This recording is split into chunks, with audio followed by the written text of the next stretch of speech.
राजनीतिक प्रस्ताव पर चर्चा हुई है उसको लेकर हमारे वरिष्ठ नेता और असम के हमारे लोकप्रिय मुख्यमंत्री हेमंत विश्व शर्मा जी आप लोगों को संबोधित करेंगे।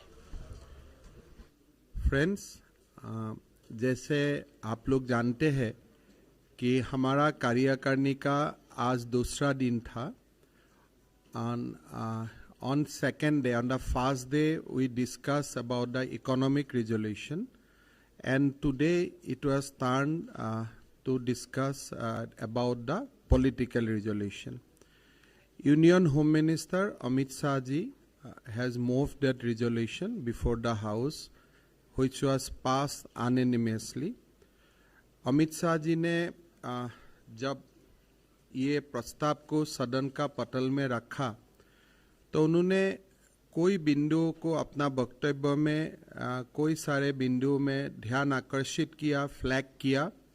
मैं माननीय अमित शाह जी का स्पीच से जो मेरा विचार में सबसे महत्वपूर्ण रहा वही सारा अंश आप लोग का सामने रखने का कोशिश करूंगा। गृह मंत्री अमित शाह जी ने पहले अपना भाषण में गुजरात दंगा का ऊपर जो सुप्रीम कोर्ट का फैसला आया है उनको ऐतिहासिक बोला, ऐतिहासिक निर्णय बताया। सुप्रीम कोर्ट का फैसला काफ़ी ऐतिहासिक रहा है। आदरणीय प्रधानमंत्री जी पर जो भी आरोप लगाया गया सुप्रीम कोर्ट ने उससे पूरा का पूरा झूठा करार दिया और इसे राजनीति से प्रेरित बताया। 18-19 साल की लड़ाई में देश का इतना बड़ा नेता एक शब्द बोले बगैर सभी दुखों को नीलकंठ भगवान शंकर के 20 पान की तरफ गले में उतरकर सहन कर लड़ता रहा और आज अंत में सत्य सोने का तरह चमकता हुआ आ रहा है। हर जांच में मोदी जी बेदाग रहा। भाजपा की विरोधी राजनीतिक पार्टियां कुछ आइडियोलॉजी लिए राजनीति में आए हुए पत्रकार और कुछ एनजीओ ने मिलकर इन तीन त्रिकूट ने मिलकर इन आरोपों को इतना प्रसारित किया। आदरणीय श्री नरेंद्र मोदी जी ने एसआईटी का पूछताछ का सामना किया और उन्होंने अपमान सहा, लेकिन संविधान के प्रति उनका निष्ठा है कि वो चुप रहे। आज विपक्ष का नेता भ्रष्टाचार के आरोप में देश में अराजकता फैला रहा है। अमित शाह जी ने विपक्ष पर भी कुछ बोला। आज विपक्ष बिखरा हुआ है। कांग्रेस में लोकतंत्र स्थापित करने के लिए उसके ही सदस्य लड़ाई कर रहे हैं, लेकिन डर से परिवार अध्यक्ष पद का चुनाव नहीं कर रहा है। कांग्रेस का मोदी फोबिया हो गया है। कांग्रेस देश हित के हर निर्णय का विरोध करने लगे हैं। हताशा और कांग्रेस कंप्लीटली हताशा और निराशा में है। सर्जिकल स्ट्राइक का विरोध, एयर स्ट्राइक का विरोध, धारा 370 की खत्म करने का विरोध, जीएसटी का विरोध, आयुष्मान भारत का विरोध, योग का विरोध, वैक्सीन और वैक्सीनेशन का विरोध, सीए का विरोध, ट्रिपल तलाक का विरोध, राम मंदिर का विरोध, आजादी के अमृत महोत्सव का विरोध, हर विषय में कांग्रेस खाली विरोध का ऊपर ही विरोध करते जा रहा है। कांग्रेस का राजनीति एक परिवार की जागीर समझती है। हम राजनीति को सेवा का माध्यम समझते हैं। राजनीतिक हिंसा का दौर खत्म होना चाहिए। अमित शाह जी ने ये विरोधी जो अभी वातावरण है उनका ऊपर बोला। राष्ट्रपति चुनाव पर अमित शाह जी ने बोला। आदरणीय प्रधानमंत्री जी के शासनकाल में 2 राष्ट्रपति चुनाव का अवसर आया। भाजपा ने एक बार दलित को, दूसरी बार एक महिला आदिवासी को चुना जो जमीन से जुड़ी रही है। सुरक्षा का व्यापक सुधार का बारे में बोला। मोदी जी के नेतृत्व में बाहरी सुरक्षा और आंतरिक सुरक्षा सुदृढ़ हुए हैं। रक्षा क्षेत्र में व्यापक सुधार हुआ है। जम्मू कश्मीर का भारत का अभिन्न अंग बनाया है, धारा 370 का एबोलिशन करते हुए। अग्निपथ योजना का सहायता हुए, सराहना हुए। सीडीएस और औरप ये दोनों का और 3,000 करोड़ रुपया का 3,000 रक्षा उपकरणों का निर्णय में प्रतिबंध पर भी सरकार का प्रशंसा की गई। रक्षा क्षेत्र में निर्यात में 6 गुना वृद्धि हुआ है। चुनाव में जीत आपने देखा होगा कि प्रधानमंत्री जी का नेतृत्व में कैसे भारतीय जनता पार्टी एक के बाद एक चुनाव जीत रहा है। अमित शाह जी ने बोला सदन में, आदरणीय प्रधानमंत्री जी का नेतृत्व में राजनीति का परिचय बदला है। पहले चुनाव जातिवाद, परिवारवाद और तुष्टीकरण का आधार पर लड़ा जाता था। क्षेत्रवाद शर्म पर था। आदरणीय प्रधानमंत्री जी के नेतृत्व में इन नासुरों से हमें मुक्ति मिले है। आज चुनाव पॉलिटिक्स ऑफ परफॉर्मेंस और डेवलपमेंट के आधार पर लड़ा जा रहा है। यूपी, उत्तराखंड, गोवा और मणिपुर में हुए चुनाव इसी बात के दर्शाता है। निकाय का चुनाव और उपचुनाव में भी भाजपा का एक तरफा जीत हासिल हुए है। 8 साल में मोदी जी के शासन में प्राणवाद, भ्रष्टाचार और पॉलिसी पैरालिसिस से मुक्ति मिले है। असम में भाजपा की विजय पूर्वोत्तर में भाजपा का परमानेंट उपस्थिति का परिचायक है। मणिपुर में भी दोबारा सरकार आया है। आज पूर्वोत्तर भाजपा का घर स्थापित हो रहा है। पश्चिम बंगाल और तेलंगाना में भी परिवारवाद राजनीति से मुक्ति मिलेगा। बंगाल, केरला, तेलंगाना, आंध्र प्रदेश, तमिलनाडु, उड़ीसा ने भी भाजपा की सरकार बनेगा। सुरक्षित और समृद्ध भारत के लिए 30 से 40 साल तक देश में और राज्य में भाजपा सरकार का आवश्यकता है। अर्थव्यवस्था गरीबी 22% से घटकर 10% तक नीचे आया है। हेल्थ इंफ्रास्ट्रक्चर में भारत 2026 तक दुनिया का टॉप 5 देश बन जाएगा। विश्व पटल में जो भारत का उभरते हुए नेतृत्व है उसका बारे में भी अमित शाह जी ने आलोचना किया, अपना वक्तव्य रखा। प्रधानमंत्री जी के नेतृत्व में भारत ग्लोबल लीडर बना है। आज विश्व के कोई राष्ट्राध्यक्ष प्रधानमंत्री श्री नरेंद्र मोदी जी का और आशा भरी नजर से देखते हैं। भारत का विदेश नीति देश हित में बनी है। पर्यावरण, सौर ऊर्जा, सोलर एनर्जी, आतंकवाद जैसे सभी अंतर्राष्ट्रीय मुद्दे पर आज भारत की राय सबसे अधिक अहमियत रखती है। आज दुनिया के लगभग सभी देश जोगों को अपना चुका है। आजादी के अमृत महोत्सव का ऊपर भी अमित शाह जी ने बताया। आजादी के अमृत महोत्सव में 3 मुख्य अंग है।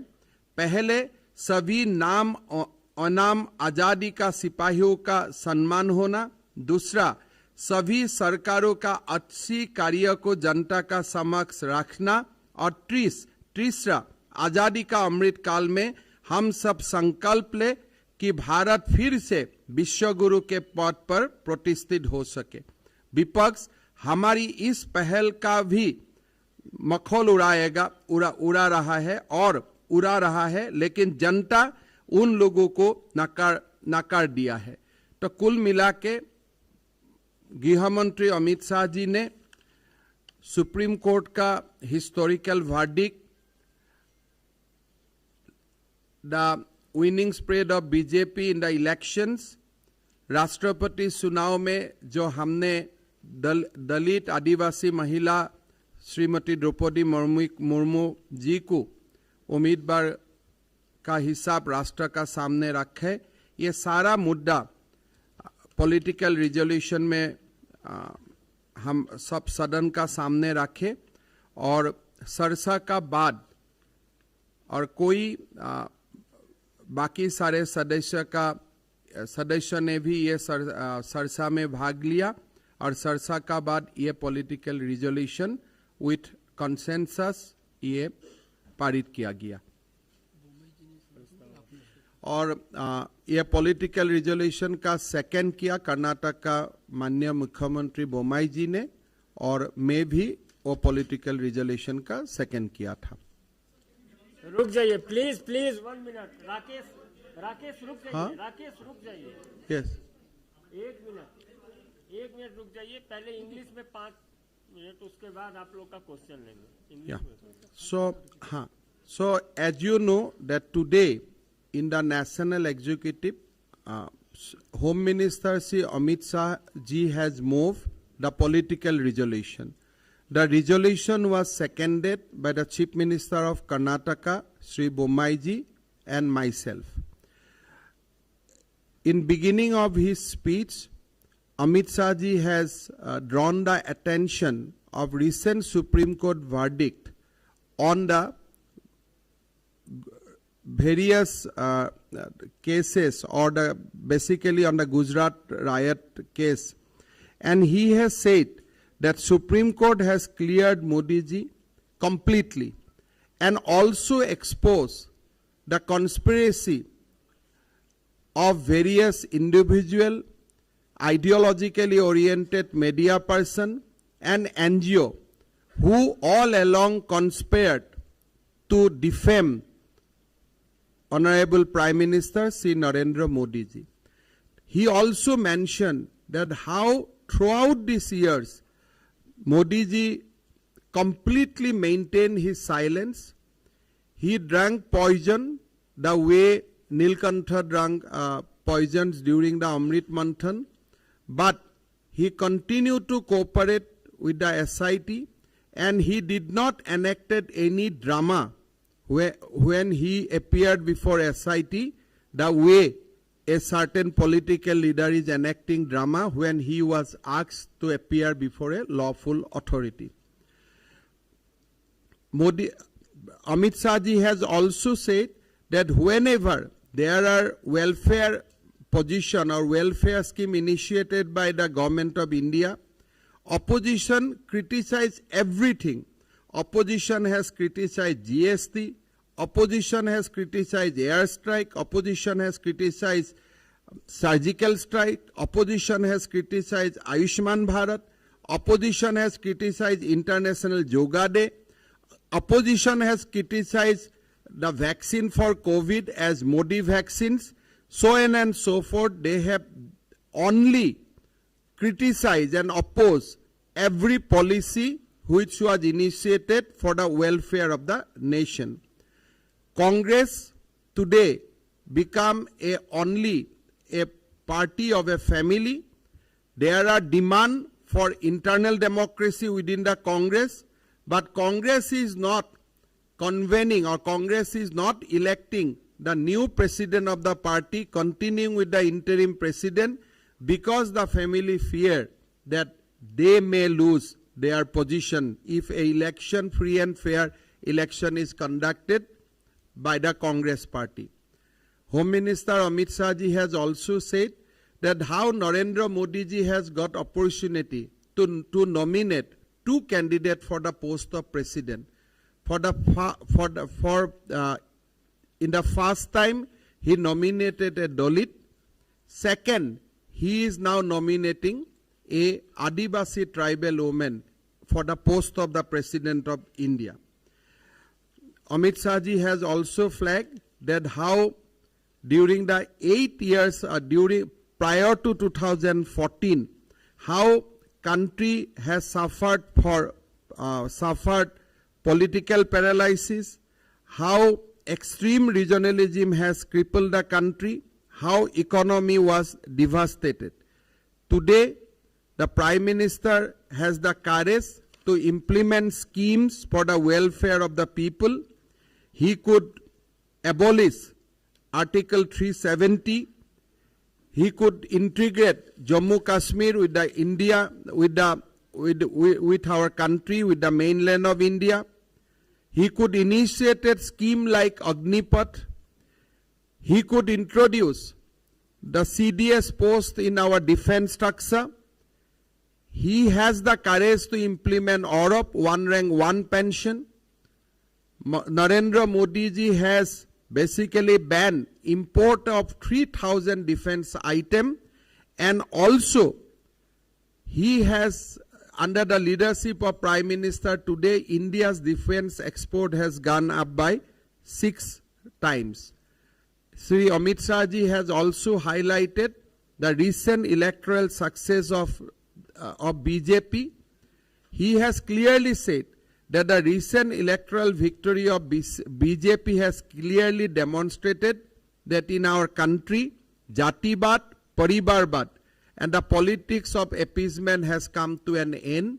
Now the era of politics of performance and politics of development has started. He also said that how in the Northeast, the BJP is now actually establish its permanent address. It will be very, very difficult to disclose BJP now. He has said that in Telangana and in West Bengal also, we will defeat family rule and BJP will come to power whenever election will held. He also said that BJP will soon have its government in Bengal, Kerala, Telangana, Andhra Pradesh, Tamil Nadu and Orissa. He also highlighted that how in the economy we could reduce the percentage of poverty from 22 to 10%, how health infrastructure has increased during the pandemic period, and also he has highlighted the position of Prime Minister in the global arena. Today, Honorable Prime Minister Sri Narendra Modi ji is considered as one of the top leader of the world, and his views on various important world issues like environment, solar energy, terrorism, how his views is counted and how the other global leaders are waiting to hear the views of our Prime Minister on this issue. He also says that Azadi Ka Amrit Mahotsav, which we are celebrating now, basically the country will pay tribute to our unsung heroes. Country will pay tribute to the heroes of the freedom struggle. During this period, whatever government we had in this country, it is our bounden duty to bring the good works done by every government in the past to actually before the people. And also he says that we must take a vow to make India a Vishwa Guru during the Amrit Kal of our Azadi Ki Amrit Mahotsav.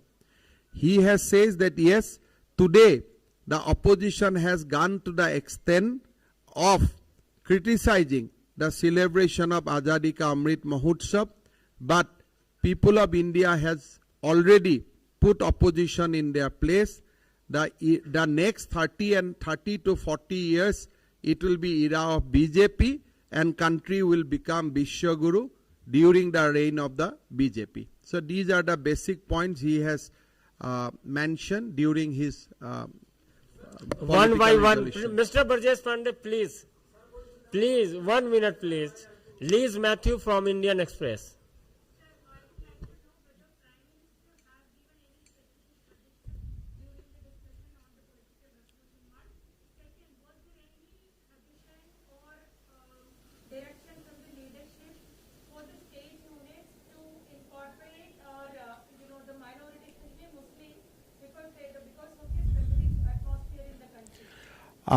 Honorable Prime Minister has spoken or make various comments during the discussion, and I think he has made various suggestions like bringing the development or bringing the changes of Northeast into the focus of entire country.